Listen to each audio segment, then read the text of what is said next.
ಇಡ್ಲಿ ಅಥವಾ ಸಾರು ತಿಂದಿರ್ತೀರಾ? ಯಾವತ್ತಾದರೂ ಹುರುಳಿದ ಇಡ್ಲಿ ಅಥವಾ ಕಡುಬು ತಿಂದಿದ್ದೀರಾ? ಬನ್ನಿ ತೋರಿಸ್ತೀನಿ.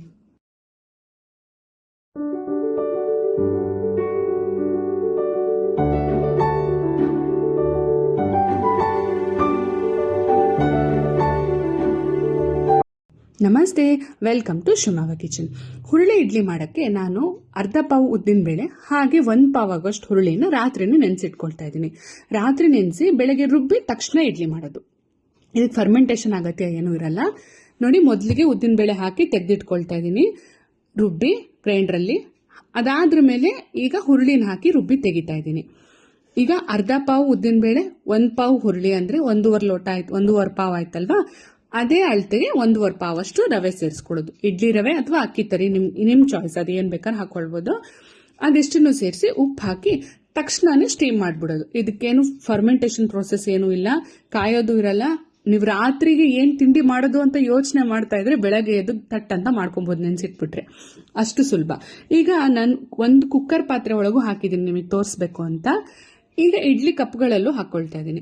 ನೀವು ಇಡ್ಲಿ ಕಪ್ಪಲ್ಲಾದ್ರೆ ಇಡ್ಲಿ ಕಪ್ಪಲ್ಲಿ ಹಾಕೊಳ್ಬೋದು, ಇಲ್ಲ ನೀವು ಇಡ್ಲಿ ಸ್ಟೀಮರ್ಲಿ ಇಡ್ಲಿ ಪಾತ್ರೆ ಇರತ್ತಲ್ವ, ಇಡ್ಲಿ ತಟ್ಟೆಗಳಿರತ್ತಲ್ಲ ಅದ್ರಲ್ಲಿ ಬೇಕಾದ್ರೆ ಹಾಕೊಳ್ಬೋದು. ಯಾವ ತರ ಹಾಕೊಂಡ್ರು ನಿಮ್ ಚಾಯ್ಸ್ ಅದು.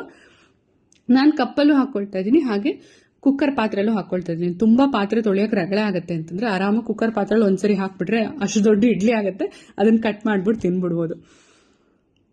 ನಾನು ಎಷ್ಟೋ ಸರಿ ಕೆಲಸ ಕಮ್ಮಿ ಮಾಡ್ಕೊಳ್ಬೇಕು ಅಂದಾಗೆಲ್ಲ ಅದೇ ತರ ಮಾಡ್ತೀನಿ. ನೋಡಿ, ಒಂದೊಂದೇ ಕಪ್ಪಲ್ಲಿ ಕಪ್ಪಿಗೆ ಎಣ್ಣೆ ಹಚ್ಬಿಟ್ಟು ಇದನ್ನ ಹಾಕಿ ಇಡ್ತಾ ಇದ್ದೀನಿ. ನಾವು ಯಾವಾಗಲೂ ಹುರುಳಿ ಕಡುಬು ಮಾಡಬೇಕಾದ್ರೆ ನೀರು ಕುದಿಯಕ್ಕೆ ಇಟ್ಬಿಟ್ಟು ಆಮೇಲೆ ಕಪ್ಪಿಗೆ ಹಾಕಿ ಇಡ್ಲಿ ಪಾತ್ರೆ ಒಳಗೆ ಇಡಬೇಕಾಗತ್ತೆ. ಯಾಕಂದ್ರೆ ನಾವು ಸ್ವಲ್ಪ ಹೊತ್ತು ಡಿಲೇ ಮಾಡಿಬಿಟ್ರೆ ರವೆ ಎಲ್ಲ ತಳದಲ್ಲಿ ಕೂತ್ಕೊಂಡ್ಬಿಡುತ್ತೆ. ನೀವು ಮತ್ತೆ ತಿರುಗಿಸಿ ಹಾಕ್ಬೇಕಾಗತ್ತೆ. ಹಿಟ್ಟು ಕೈ ಆಡ್ತಾ ಇದ್ದಂಗೆ ನೀರು ಕುದಿತಾ ಇರಬೇಕು ಪಾತ್ರೆಯಲ್ಲಿ. ಕೈ ಆಡ್ತಾ ಇದ್ದಂಗೆನೆ ತೆಗೆದು ಇಟ್ಬಿಟ್ಟು ಮುಚ್ಚಿಟ್ಬಿಡ್ಬೇಕು. ನೋಡಿ, ಒಂದು 25ರಿಂದ 30 ನಿಮಿಷಗಳ ಕಾಲ ಬೇಯಿಸ್ಕೊಂಡಿದ್ದೀನಿ. ನಾವು ಏನಾದ್ರು ಇನ್ಸರ್ಟ್ ಮಾಡಿದ್ರೆ ಅದು ಅಂಟಬಾರ್ದು, ಕ್ಲೀನಾಗಿ ಹೊರಗೆ ಬರಬೇಕು. ಹಂಗಾಗಿದೆ ಅಂದ್ರೆ ಆಗಿದೆ ಅಂತ ಅರ್ಥ.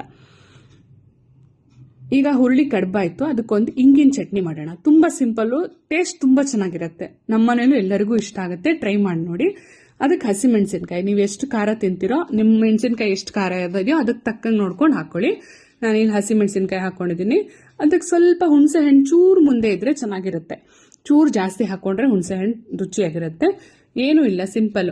ಹಸಿಮೆಣಸಿನ್ಕಾಯಿ, ಹುಣಸೆ ಹಣ್ಣು, ಇಂಗು, ಕಾಯಿ ತುರಿ, ಅಷ್ಟೇ. ಈ ಚಟ್ನಿಗೆ ಉಪ್ಪು ಇದಿಷ್ಟು ಹಾಕಿ ರುಬ್ಬಿ ಒಳ್ಳೆ ಒಗ್ಗರಣೆ ಕೊಟ್ಬಿಟ್ರೆ ಇಂಗಿನ ಚಟ್ನಿನೂ ರೆಡಿ ಆಗುತ್ತೆ.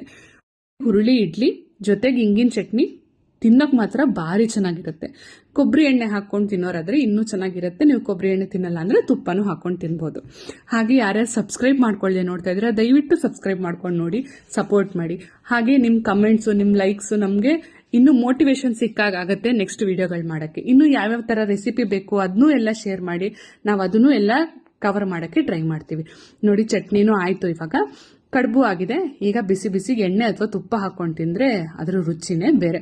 ತುಂಬಾ ಹೆಲ್ದಿಯಾಗಿರುತ್ತೆ, ಮಕ್ಕಳಿಗೂ ಆರಾಮಾಗಿ ಕೊಡ್ಬೋದು, ಜೊತೆಗೆ ನ್ಯೂಟ್ರಿಷಿಯಸ್ ಆಗೂ ಇರುತ್ತೆ. ಉಪ್ಪು ಹಾಕೊಳ್ತಾ ಇದ್ದೀನಿ. ನಾನು ಯಾವಾಗಲೂ ಇಡ್ಲಿ ಆದ್ಮೇಲೆ ಲಾಸ್ಟಿಗೆ ಉಪ್ಪು ಹಾಕೊಳ್ತೀನಿ. ನಂಗೆ ತುಂಬಾ ಕನ್ಫ್ಯೂಸ್ ಆಗುತ್ತೆ, ರುಬ್ಬೇಕಾದ್ರೆ ಹಾಕ್ಬೇಕಾದ್ರೆ ಉಪ್ಪು ಎಷ್ಟು ಉಪ್ಪು ಹಿಡಿಯುತ್ತೆ ಅಂತಾನೆ ಗೊತ್ತಾಗಲ್ಲ.